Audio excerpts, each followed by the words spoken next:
दोस्तों नमस्ते प्रणाम। आप लोग स्वस्थ होंगे, मस्त होंगे, अपने अपने कामों में व्यस्त होंगे। मैं एक धार छोड़ते समय एक गीत सुना रही हूँ। आप लोग को कैसा लगा कमेंट बॉक्स में बताइएगा और शेयर सब्सक्राइब करिएगा। भैया टूटे न पनिया के धार, बया रे बहे मंडप में। भैया टूटे न पनिया के धार, बया रे बहे मंडप में।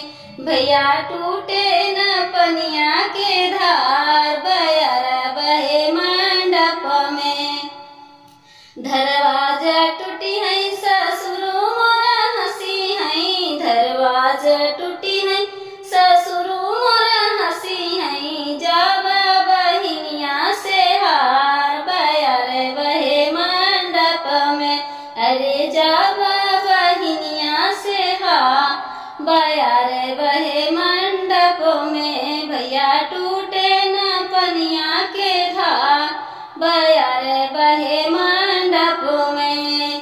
भैया टूटे न पनिया के धार, बया रे बहे मंडप में।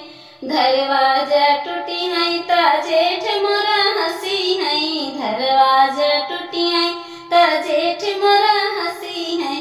अरे जावा बहिनिया से हार, बया रे बहे मंडप में।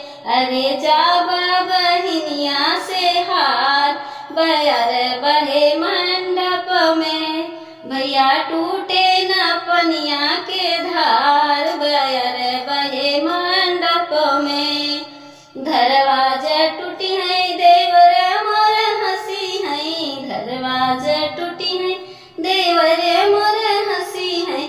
जावा बहिनिया से हार, बया रे बहे मंडप में।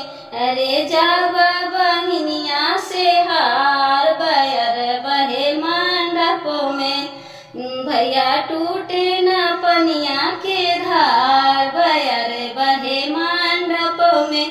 भैया टूटे न पनिया के धार, बया रे बहे मंडप में। भैया टूटे न पनिया के धार, बया रे बहे मंडप में।